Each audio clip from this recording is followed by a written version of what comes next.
이 마태복음 11장 28절에서 30절의 말씀을 가지고 함께 나누고 싶습니다. 먼저 어떤 말씀인지 우리 한번 같이 읽어보면 좋겠습니다. 마태복음 11장 28절에서 30절입니다. 수고하고 무거운 짐진 자들아 다 내게로 오라. 내가 너희를 쉬게 하리라. 나는 마음이 온유하고 겸손하니 나의 멍에를 메고 내게 배우라. 그리하면 너희 마음이 쉼을 얻으리니 이는 내 멍에는 쉽고 내 짐은 가벼움이라 하시니라. 아멘. 이 땅에는 참 많은 소식들이 있고 많은 초청들이 있습니다. 그러나 오늘 저는 이 예수님의 이 초청을 함께 여러분과 나누고 싶습니다. 그 초청의 내용은 수고하고 무거운 짐진 자들은 다 내게로 오라고 하는 초청입니다. 이 땅에 수고하고 무거운 짐을 지지 않은 자가 어디 있겠습니까? 그래서 그 모든 자들이 다 내게로 오라 그렇게 말합니다. 이걸 역으로 말하면 이 땅의 모든 사람들은 어떤 사람이냐? 수고하는 자요 무거운 짐을 진 자라고 하는 예수님의 말씀입니다. 그러면 이렇게 수고가 뭐고 무거운 짐은 뭘까 이제 생각할 수 있습니다. 우리는 일상적으로 그냥 수고 무거운 짐 해도 뭔가 이렇게 와 닿는 건 있습니다. 그런데 성경은 이 부분을 조금 더 깊이 우리에게 전달해 주고 싶은 것 같습니다. 여기서 수고는 어떤 문제를 해결하기 위해서 자신의 힘과 노력을 쏟는 것, 거기까지 우리가 보통 수고라고 하는데, 성경에서 말하는 이 원래 헬라어적 의미, 이게 신약이라고 하는 이 성경은 그리스어, 지금의 그리스어, 헬라의 언어로 쓰여졌거든요. 그래서 그 헬라어가 가지고 있는 원래 의미는 그런 자신의 힘과 노력을 쏟는 육체적 그 노력, 거기에 그치는 것이 아니라 그것 때문에 자신의 힘이 소진되어지고 그 결과로 피로를 동반하여 탈진한 상태에 이르는 것을까지가 수고라고 표현하고 있습니다. 그냥 그 노력을 쏟고 힘을 쏟아내는 것, 이게 우리는 수고라고 하는 생각할 수 있는데, 원래 이 단어의 원래 의미는 그렇게 쏟아내어서 탈진한 겁니다. 힘이 빠질 때까지 온 힘을 다해서 일한 상태, 그것 때문에 그 완전히 힘을 소진하고 탈진한 상태가 바로 수고라고 할 수 있습니다. 그러면 무거운 짐은 무엇일까요? 짐이라고 하는 건 우리는 다 압니다. 여행자가 여행을 떠날 때 꾸리는 짐꾸러미의 의미의 짐이죠. 그러나 그리고 또 배나 이제 수레에 실는 화물을 의미하기도 합니다. 그런데 여기서 그냥 짐이 아니라 예수님이 말한 짐은 무거운 짐입니다. 무겁다라고 하는 말은 이제 그냥 무게가 나간다라는 의미보다는 과도하게 부담을 준다라고 하는 의미가 있습니다. 근데 이게 우리나라 말은 어떤 태나 그 시제가 그렇게 크게 의미를 가지지 않는데, 이 헬라어는 이 태나 시제가 아주 큰 의미를 가지고 있습니다. 그래서 이 무거운 짐이라고 할 때 이거는 수동태이면서 완료형을 쓰고 있는데, 이게 함의하는 바가 참 큽니다. 이게 어떤 의미냐면 이 무거운 짐이 수동적으로 주어졌다라는 겁니다. 내가 이걸 짐을 진 게 아닙니다. 자신의 의지와 상관없이 외부의 힘에 의해서 주어진 것이다라는 겁니다. 동시에 이게 현재 이게 완료형으로 쓰였기 때문에 이 짐이 과거부터 계속 내한테 지워졌고 지금도 어떻다? 계속 그 무게 아래에서 짓눌려 있는 상태라고 하는 겁니다. 그래서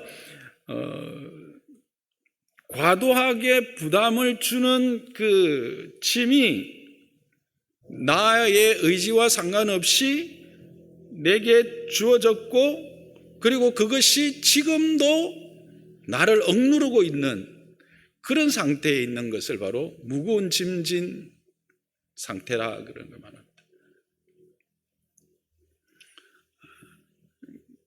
그래서 이 무거운 짐이라고 할 때 이것은 어떤 세상이 말하는 짐보다는 성경에서 쓰일 때는 영적이고 종교적이면서 실존적인 어떤 차원에서의 무거운 짐입니다. 이 실존적 차원이라고 말하는 것은 나의 존재에 대한 짐이죠. 우리가 많이 묻습니다. 나는 어디로 와서부터 어디로 가는가?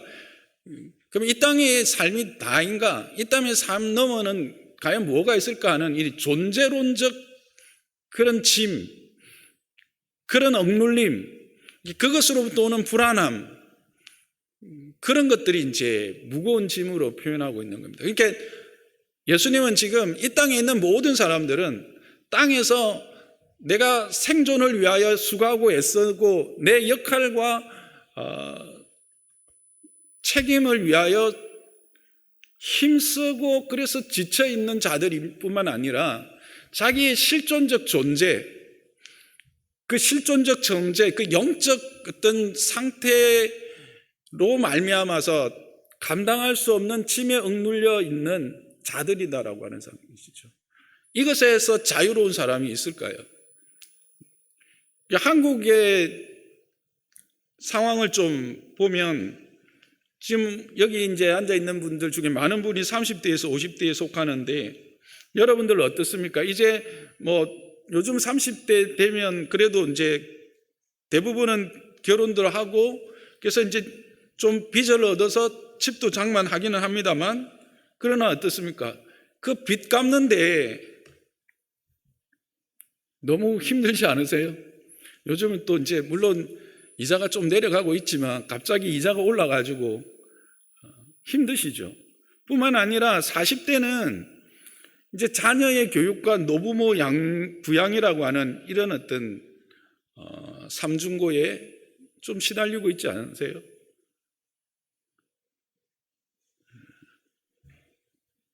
(50대는) 어떨까요? 40대 후반부터 시작되어진 이거 조기 퇴직과 구조조정의 압박으로 칼날 위에 서 있는 것 같은 그런 불안함이 있을 겁니다. 그래서 일터에서 밀려나도 또 재취업의 어려움 때문에 또 노후 준비의 미흡함 때문에 어떤 거대한 불안함이 여러분을 짓누르고 있고 그 앞에서 여러분들은 불안해하고 두려워하고 있을 겁니다. 60대는 어떨까요? 한국의 통계를 보면 그 수입의 피크가 45세 정도라고 합니다. 그리고 61세가 되면 재정적인 마이너스 상태가 됩니다. 그때부터는 뭔가 이렇게 저축해 놓은 게 있어야 파먹고 살지, 한국 상황에서 61세 이상에서는 저축해 놓은 게 없으면 그냥 생존이 안 되는 그런 사회라고 합니다. 그러니까 오히려 나이가 들어서 다시 갱상도라서 그랬습니다. 생계형 수고를 오히려 해야 되는, OECD 최고 수준의 노인의 빈곤에 앞서서 60이 넘기 시작하면 이상하게 아픈 데가 너무 많습니다. 그래서 건강 악화를 피할 수 없고 그런 과정에 형제가, 아내가, 남편이 떠나기도 합니다. 친구들이 떠납니다. 거기에서 오는 깊은 고독과 외로움, 그리고 나도 이제 떠나야 된다라고 하는 이 막연함, 불안함들을 견디며 지나갑니다. 이게 수고와 무거운 짐일 것입니다. 10대와 20대는 여기에서 자유로울까요? 아시는 것처럼 대한민국은 오히려 10대들이 제일 힘든 것 같아요. 성적 있고 삶의 가치라고 하는 이 압박 속에서 잠자는 시간까지 내어가면서 이 스펙이라고 하는 것들을 10대부터 쌓아갑니다. 그래서 탈진하지요. 대학 지나가고 취업이라고 하는 그 관문을 들어가기도 하지만 여전히 미래에 대한 불확실성과 특히 한국은 이 상대적 박탈감이 아주 심한 것 같습니다. 비교하기를 좋아하는 세상이라서 그런 것 같습니다. 그런 가운데서 오히려 10대, 20대들에게 우울증과 고립으로 인한 정신적 건강이 참 많이 발생하고 있습니다. 그래서 여러분들이 아시겠지만 OECD 국가 중에서 10대, 20대의 자살률이 가장 높습니다. 그리고 우리나라만 하더라도 10대, 20대에 있어서의 사망 원인 중에 가장 높은 비율을 차지하는 것이 자살입니다. 이렇게 놓고 본다면 어느 세대나 이 수고와 무거운 짐에서 자유로운 세대는 없다라는 것입니다. 그래서 주님은 말하고 우리에게 전하고 계시는 겁니다. 이 땅의 모든 이들은 바로 이 수고와 이 무거운 짐을 지고 있는 자들이다. 그런데 그것을 해결할 방법을 주시는 거죠. 내게 오라는 겁니다. 수고하고 무거운 짐진 자들은 그거 가지고 내게 오라는 겁니다. 그러면 내가 너희를 쉬게 하리라 그렇게 말합니다. 그런데 여기서 우리가 한 가지 질문이 있습니다. 그렇다면 이 무거운 짐은 언제부터 어디서 왔는가라는 겁니다. 이게 처음부터 모든 사람들에게 있었던 것인가 라고 하는 원초적 질문을 하게 되죠. 처음부터 우리에게 이렇게 수고와 무거운 짐을 지워지지는 않았습니다. 이 짐은 아담의 범죄 후부터 이 땅에 주어졌습니다. 하나님이 이 땅을 지으시고 나서 보기에 좋았더라라고 말씀하고 있습니다. 여기서 보기에 좋았다라고 하는 말씀은 그냥 만족한다, 예쁘다, 아름답다라는 의미를 넘었습니다. 이것은 하나님의 목적에 따라 그 모든 창조된 것들이 완벽하게 기능하는 것을 말합니다. 그러면 그것이 참으로 아름답고 조화로울 뿐만 아니라 거기로 말미암는 결과들이 참으로 풍성합니다. 그리고 그 모든 것들이 윤리적으로 흠이 없는 완전한 상태다라고 하는 의미를 이 보시기에 좋았더라고 하는 의미가 안에 있습니다. 그래서 하나님이 이 모든 것을 말씀으로 지으셨을 때는, 천지가 하나님의 말씀 안에서 창조되었을 때는 모든 지은 것 하나하나가 자기의 목적에 완벽하게 합당한 기능을 하고 있었던 거예요. 근데 요즘 어떻습니까? 자연이 자연으로서의 그 아름다움을 줄 때도 있지만 그것이 무기가 되어서 오히려 자기를 또는 자연을 파괴하고 있지는 않습니까? 사람 역시 그렇죠. 사람이 하나님께서 우리에게 주신 바 이 하나님의 형상으로서의 그 복됨을, 그 완벽한 아름다움을, 그 참으로 창의적 기능들을 그렇게 하나님의 뜻에 따라서 화목하며 용납하며 사랑하며 함께 그 아름다움을 더 풍성하게 나가는 데 사용합니까? 아니면 그것을 이용하여 오히려 자신을 배를 불리고 자신의 욕심을 채우고 오히려 파괴하며 정복하고 억압하고 그래서 갈취하며 자기의 만족을 얻는 데 사용하고 있습니까?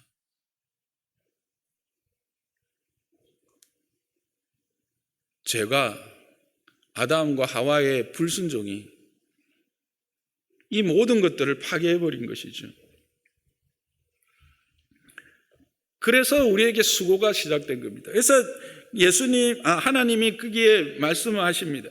하나님께서 이제 땅은 엉겅퀴를 내고 가시를 낼 수밖에 없었습니다.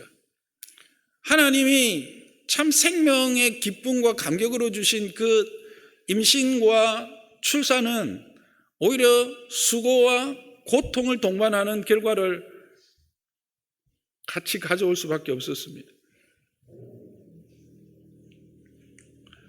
오곡백과와 풍성함을 내어주던 땅은 저주를 받아서 척박한 땅으로 변해버렸습니다. 그래서 이제는 그 생존을 위해서 모든 사람들이 수고로의 이 가시와 엉겅퀴가 가득 찬 땅을 일구어야 합니다. 수고의 땀을 흘리지 아니하고는 이 저주로부터 결핍을 해결할 수가 없게 된 겁니다. 뿐만 아니라 하나님과의 관계가 파괴되어져 버렸기 때문에 그 하나님과의 파괴된 관계로 말미암아 사람과 사람의 관계도 파괴되어져 버립니다. 그래서 우리가 잘 아는 가인은 동생 아벨을 죽이는 모습을 성경은 가장 먼저 죄로 말미암는 인간관계에 나타나는 결과로 예시해 주고 있는 것입니다.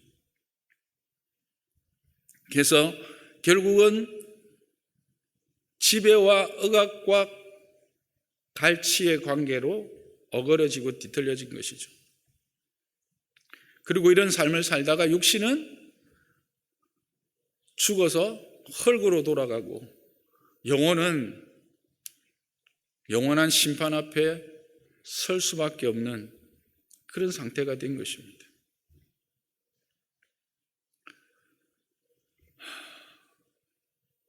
그런 이 땅과 하나님의 형상으로 지음받은 우리들에게 주님은 말씀하시는 겁니다. 내게로 오라는 겁니다. 내게로 오면 너희들이 그 수고가, 너희들이 그 무거운 짐이 쉼을 얻게 된다라고 하는 것입니다. 쉼을 얻는다라는 것은 그러면 뭘까요? 그러면 수고를 아무것도 안 하고 무거운 짐 아무것도 안 지고 그냥 놀고 먹고 그렇게 하는 걸까요? 그런 의미는 아닙니다. 여기서 쉬게 하리라고 하는 이 의미의 이 단어에는 세 가지 의미가 있습니다. 첫째는 중지의 의미가 있습니다. 내가 너희를 쉬게 하리라는 것은 이와 같은 죄와 허물로 말미암아 땅이 저주를 받고 파괴되어진 것이 중지될 것이다. 그와 같은 저주가 중지될 것이다라는 겁니다. 뿐만 아니라 한 걸음 더 나가서 회복과 소생의 의미가 있습니다. 다시 관계가 회복될 것이라는 겁니다. 먼저 하나님과의 관계가 회복되고, 두 번째는 사람과 사람의 관계가 회복되고, 내 마음에서 하나님이 주시는 것으로 내가 힘쓰고 애쓸 때에 내가 그것으로 말미암아 결핍함이 아니라 은혜 안에서의 참된 만족과 부요함을 누리게 해 주실 것이다라는 겁니다. 그리고 마지막은 약속의 의미가 있습니다. 쉬게 하리라고 하는 것은 중지와 회복, 그리고 이것은 반드시 이루어질 것이다라고 하는 의미가 이 쉬게 하리라는 의미 안에 담겨져 있는 것입니다. 그래서 예수님은 수고하고 무거운 짐진 자들아 다 내게로 오라 내가 너희를 쉬게 하리라 하는 말씀은 이 땅에 있는 모든 자들은 이 수고와 이 무거운 짐을 지고 있는 자들인데, 너희가 지고 있는 그 모든 것들을 가지고 내게 와서 내려놓으면 나는 그것을 이제는 멈추어 줄 뿐만 아니라 처음에 내가 너희에게 주었던 그 하나님 보시기에 좋았던 상태로 내가 회복시켜 줄 것이며, 그것은 분명한 것이다라고 하는 약속을 담고 있는 말씀이 쉬게 하리라는 것입니다. 저는 오늘 이 자리에 처음 오신 분들도 이 예수 그리스도의 이 초청, 예수 그리스도의 이 좋은 복된 소식을 듣고 그 앞에 반응할 수 있기를 주님의 이름으로 부탁합니다.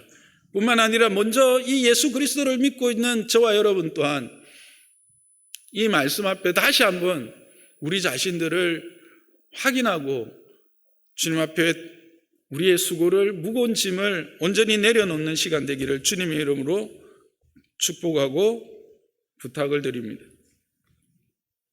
그렇다면 구체적으로 어떻게 해야 이 예수님이 주시는 이 회복과 소생의 쉼에 들어갈 수 있는가라고 하는 질문을 합니다. 거기에 대해서 예수님은 29절에 이렇게 말합니다. 나는 마음이 온유하고 겸손하니 나의 멍에를 메고 내게 배우라. 그래야하면 너희 마음이 쉼을 얻으리라. 그렇게 말합니다. 어떻게 한다고요? 예수님의 멍에를 메고 배우는 것입니다. 이걸 딱 듣는 순간 어떤 생각이 드세요? 저도 딱 이걸 보는 순간 예전에 그랬습니다. 아니 쉬게 해주시겠다고 하고는 멍에를 메라고? 수고하고 무거운 짐하고 멍에가 서로 바뀐 것 외에는 변한 게 하나도 없네? 이렇게 생각할 수 있습니다. 그런데 여기에 이 멍에라고 하는 것과 멍에를 메고 배우라고 하는 것 안에 진리가 있습니다. 여러분, 멍에가 뭔지는 아시죠? 혹시 우리 30대, 20대도 있고 30대도 있고 40대들도 모르는 분들이 있을 수 있어요. 한번 볼까요? 그림을 한번. 멍에는 이런 거죠. 이렇게 동물들을 연결해서 쟁기나 수레를 함께 끌고 가게 하는 겁니다. 그죠? 그래서 짐을 양쪽 어깨에 균등하게 배분하는 거죠. 쉽게 말하면 짐을 나누어 지는 겁니다. 그러니까 예수님께서 나의 멍에를 메라라고 하는 것은 뭘까요? 예수님이 함께 그 멍에를 메고 계시고 그 멍에에 함께 참여하고 그래서 너도 내 멍에에 함께 해서 가자라는 겁니다. 그러니까 예수님이 우리의 짐을 나눠지겠다라는 의미예요. 두 번째는 이 멍에를 진다라는 의미는 또 한 가지 아주 중요한 의미가 있는데, 멍에를 지고 나면 그 멍에를 지운 주인의 통제와 순종에 들어가게 됩니다. 그러니까 멍에를 맨다라는 것은 내가 이 멍에를 맨 이 멍에의 주인이 내 주인임을 인정하고 그 주인이 요구하고 그 주인이 이끄는 대로 간다라는 것을 이야기하고 있습니다. 그러니까 내 멍에를 맨다라고 하는 것은 예수님이 나의 멍에를 메고 나를 배우라라고 말씀하신 때는 뭘 얘기하냐면, 이제부터 너가 나를 주인으로 인정하고 내 통제를 받는 것을 즐거워하는, 즉 순종한다라는 것은 억지로 끌려가는 게 아니라 자발적으로 기쁨으로 그 일에 참여하는, 그를 따라가기로 결단하는 것이죠. 그럴 때 너희에게 뭐가 있다고요? 힘이 있다라는 거예요. 이곳에 있는 분들이 다 이런 은혜가 있기를 주님의 이름으로 축복합니다. 그러면서 그 구체적인 것이 뭐냐면 배우는 것으로 나타나야 된다는 겁니다. 멍에를 매는 것이 뭐가 되어야 되냐면 배우는 것이 되어야 된다는 겁니다. 이 배운다라고 하는 것은 이례적인 지식의 습득이 아닙니다. 계속해서 배워나가라고 하는 의미가 담겨 있습니다. 앞에서 말했듯이 이건 태와 시제가 아주 중요하다고 말씀드렸죠. 이것도 역시 그렇습니다. 그래서 여기에서 한 발자국 더 나가서 이 배우라라고 하는 의미에는 제자가 되라라고 하는 의미까지 포함하고 있습니다. 그러니까 예수님의 제자가 되어서 예수님을 계속 알아가야 된다라는 겁니다. 그래서 예수님의 그 삶을 닮아가는 지속적인 과정이 있어야 될 것을, 그래서 그 예수님을 닮아서 그의 인격에 이르는 것을 요구하고 있는 단어가 바로 배우라라고 하는 단어입니다. 그래서 이 배움의 구체적인 그럼 내용은 뭔가? 바로 온유와 겸손입니다. 결국 우리가 이 예수님의 멍에를 메고 예수님의 온유와 겸손을 배워서 그 온유와 겸손이 내 삶에 체득되어지고 내 삶을 주장하게 되면 우리는 어떻게 되느냐 하면 참된 쉼을 얻게 되는 거예요. 그 수고와 그 무거운 짐에서 자유하게 된다라는 말씀입니다. 그럼 이 온유라는 게 뭘까? 우리는 이 온유라는 걸 그냥 따뜻함으로 생각하는데, 이 원래 온유의 의미는 그 어원은 이렇습니다. 야생동물을 길들여진 야생동물을 묘사할 때 사용되어지는 단어입니다. 여러분, 야생마를 한번 생각해 봅시다. 야생마가 엄청난 힘과 속도를 가지고 있잖아요. 그렇지만 어떻습니까? 부리는 자, 주인에게 온전히 순종하여서 자기가 가지고 있는 힘과 그 속도, 능력을 그 주인이 원하는 곳에 사용하는 것입니다. 그러니까 자기 안에 있는 모든 힘과 능력들을 자기와 자신을 위해서 사용하는 것이 아니라 주인이 원하는 곳에서 사용하는 것, 그게 바로 온유한 겁니다. 예수님이 그런 분이셨거든요. 예수님이 온유하신 분이셨어요. 예수님이 온유하다는 것은 예수님이 우리는 하나님이었다라는 것을 성경은 이야기합니다. 물론 여러분 처음 오신 분들은 그게 무슨 뚱땅지 같은 소리야 할 수 있겠지만, 성경은 원래 예수님은 하나님이셨다고 합니다. 그래서 하나님이셨던 그분이 가지고 있는 능력이 얼마나 크고 놀라웠겠습니까? 근데 그것을 자신의 뜻과 자신을 위해서 쓰지 않으셨습니다.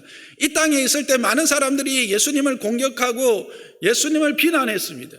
도전했습니다. 근데 그때 그들을 향해서 이 힘을 쓰지 않았다는 겁니다. 오히려 하나님 주인이 원하시는 뜻이 무엇인가를 늘 생각했습니다. 그래서 그는 이런 고백합니다. 아버지의 뜻하시는 것을 이루고 나는 왔고 나는 그 뜻을 따라 살아간다. 이게 온유입니다. 자신 안에 얼마나 아무리 큰 힘이 있고 아무리 큰 능력이 있어도 그것을 자기의 마음대로 자신의 뜻대로 자신의 계획대로 쓰는 것이 아니라 이것을 온전히 하나님, 즉 나의 주인이 원하시는 바를 따라서 행하는 것입니다. 하나님이 원하시는 삶은 뭘까요? 화목하는 것입니다. 사랑하는 것입니다. 용납하는 것입니다. 기다려주는 것입니다. 하나님이 그런 분이셨기 때문에 그 하나님의 속성, 그 하나님의 형상이 우리 안에 주어져서 우리도 또한 동일한 그와 같은 삶을 살아내는 겁니다. 그래서 예수를 믿는다라는 것은 단지 죽어서 천국 가는, 즉 우리가 구원을 받는다라는 것은 죽어서 천국 가는 것만을 의미하는 것이 아닙니다. 하나님의 그 속성, 하나님의 그 성품을 우리의 성품 가운데 우리가 덧입어서 이 땅 가운데서도 그 하나님의 나라를 누리는 것이 구원의 시작입니다. 그리고 그것의 완성은 그 하나님의 나라에서 우리는 이루어지게 되는 것이죠. 그래서 이 온유를 너희들이 배워야 된다는 겁니다. 즉 예수님이 가지신 온유의 만큼 우리도 이 온유를 우리의 삶에 가져야 된다는 겁니다. 두 번째는 겸손입니다. 이것은 비하, 자기의 낮춤인데 그 낮춤을 할 때 그 낮춤의 기준이 있어야 될 거 아닙니까? 그 낮춤의 기준에 있어서 그 낮춤이 어떤 낮춤이냐면 하나님 앞에서의 자기 인식에서부터 출발합니다. 이 겸손이라고 하는 것은 단지 그냥 공손함 이런 의미가 아닙니다. 이것은 하나님 앞에서 내 존재가 어떠한가에서부터 출발해야 합니다. 하나님 앞에서 우리는 어떤 존재일까요? 성경은 우리는 죄인이라고 말합니다. 참 인정하기 쉽지 않을 것입니다. 그러나 우리의 삶을 보면 우리가 참으로 악하다는 생각을 때때로 하고 있지 않습니까? 때때로 나는 참 욕심도 많고 시기도 많고 질투도 많고 다른 사람들의 일에 수근수근거리기도 하고 거짓말도 하고 그러면서 자기 합리화하고 살인을 하거나 형사적인 범법을 행하지 않더라도 하나님 법에서는 이 모든 것이 죄인 거죠. 그래서 우리는 죄인입니다. 또한 우리와 노력과 수고의 능력이 한계가 있다는 것을 우리는 인정할 수밖에 없습니다. 특히 우리의 구원에 관해서는, 우리의 생명에 관해서는 우리는 그것을 뼈저리게 느끼는 것은 병원에 입원해 보면 내가 할 수 있는 게 하나도 없습니다. 의사 선생님들도 자기가 입원해도 자기가 할 수 있는 건 없어요. 누군가 해줘야 돼요. 근데 그 의사들이 해주는 것조차도 한계가 있어요. 이게 바로 생명에 관한 한, 나의 구원에 관한 한, 나는 참으로 무능력한 자다라고 하는 자기 인식을 가지는 것. 그래서 하나님 앞에서 이것을 인정하는 것. 그게 바로 겸손이라고 성경은 말하고 있는 겁니다. 그래서 이와 같은 온유함과 겸손함, 내 안에 아무리 큰 능력이 있어도 이 능력을 나를 위해서 사용하는 것이 아니라 타인을 위해서, 누군가를 위해서, 하나님의 뜻을 위해서, 하나님이 만드시기를 원하는 이 복된 세상을 위해서 그의 말씀에 따라 순종하고, 그리고 자기가 이 일에 대하여 또 자기 생명에 대하여 무지하며 무능한 자라고 하는 것을 철저히 깨달아서 하나님이 원하시는 것이 무엇인가를 알아가서 그것으로 자신을 채우는 사람, 그게 바로 온유한 사람이며 겸손한 사람이라. 이런 사람은 결국은 어떻게 된다고요? 힘을 얻게 된다는 거예요. 그런데 이게 쉽고 가볍다라고 말하고 있어요. 이게 내가 혼자 지면 감당할 수 없어요. 내가 혼자는 할 수 없어요. 그래서 멍에를 함께 지신다는 거예요. 이것이 엄청난 복음이에요. 내가 그것을 하나님께 맡기면, 예수님께 맡기면 예수님이 그걸 져주신다는 거예요. 그러면 마지막으로 우리는 이런 질문을 할 수 있습니다. 뭐 여러분의 질문이라기보다는 저의 질문이었습니다. 과연 예수님은 이런 능력이 있는가? 이 땅에 있는 모든 사람들의 죄를 짊어지고 무능력을 짊어지고 이 땅에 있는 많은 사람들이 그 한계를 짊어지고 생명을 해결할 수 있는 능력이 있는가 하는 거예요.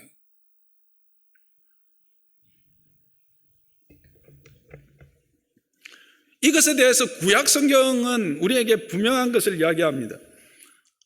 구약은 하나님이 이스라엘을 자기의 백성으로 택하셔서 특별한 의도를 가지고 그들을 부르셨다고 말합니다. 그런데 그들은 어떻습니까? 끊임없이 하나님을 배반합니다. 말로는 하나님을 섬긴다고 하지만 한편으로 하나님을 섬기면서도 동시에 세상을 섬기고 자기를 섬겼고 세상의 신들을 섬겼습니다. 하나님은 그것을 가장 싫어하셨습니다. 그런데 뻔뻔하게 그들은 그 일을 계속했습니다. 그런데 그런 그들을 향해서 하나님은 어떻게 말씀하시느냐 하면 이사야 46장 3절 4절입니다.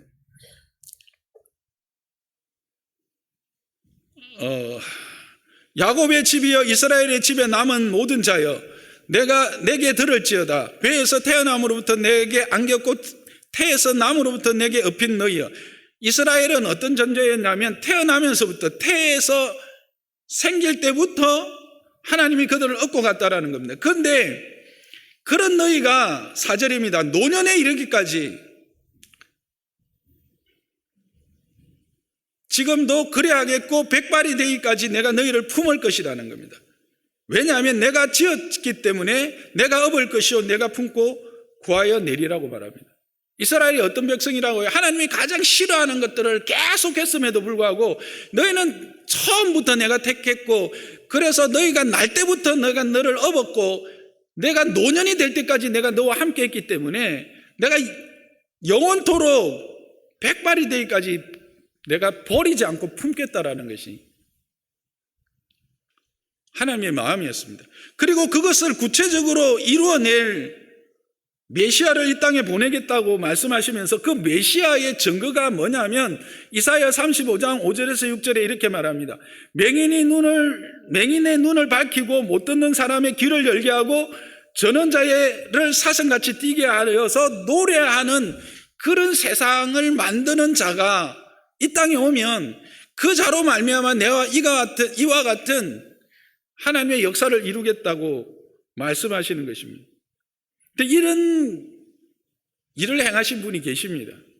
바로 예수님입니다. 오늘 우리가 읽었던 마태복음 11장 이 28절의 이야기의 시작이라고 할 수 있는 그 첫 부분에 예수님이 자신을 대하여 이렇게 설명하고 있는 부분이 4절 5절에 나와 있습니다. 마태복음 11장 4절 5절에 보면 너희가 가서 듣고 보는 것을 요한에게 알리되 맹인이 보며 못 걷는 사람이 걸으며 나병 환자가 깨끗함을 받으며 못 듣는 자가 들으며 죽은 자가 살아나며 가난한 자에게 복음이 전파된다.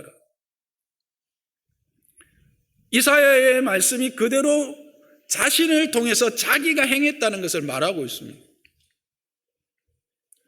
C.S. 루이스라고 하는 분은 이런 이야기를 합니다. 이 사람도 철저한 무신론자였습니다. 아주 철학적이고 과학자이기도 한 분입니다. 그런데 이분이 예수님을 믿고 나서 이 성경의 말씀을 읽고 나서 이렇게 이야기합니다. 내가 예수님을 볼 때 두 가지로밖에 생각할 수 없다. 하나는 미친 사람이다. 미친 사람 아니고는 어떻게 자기가 메시아다고 말할 수 있겠느냐. 근데 그가 한 일과 또 지금도 행하는 일들을 보니까 그는 진짜 메시아다. 그렇게 그는 고백합니다. 그렇지 않습니까? 만일 여러분 내가 구세주입니다, 메시아입니다 하면 여러분들 속으로 뭐라고 말하겠습니까? 미친놈이라고 할 겁니다. 맞습니다. 그렇게 말하는 다 미친놈입니다. 지금 대한민국에 미친 사람들이 얼마나 많은지 몰라요. 근데 예수님은 어떻게 말한 것을 또 예언한 것을 하나도 어김없이 이루어내셨다라고 하는 사실입니다.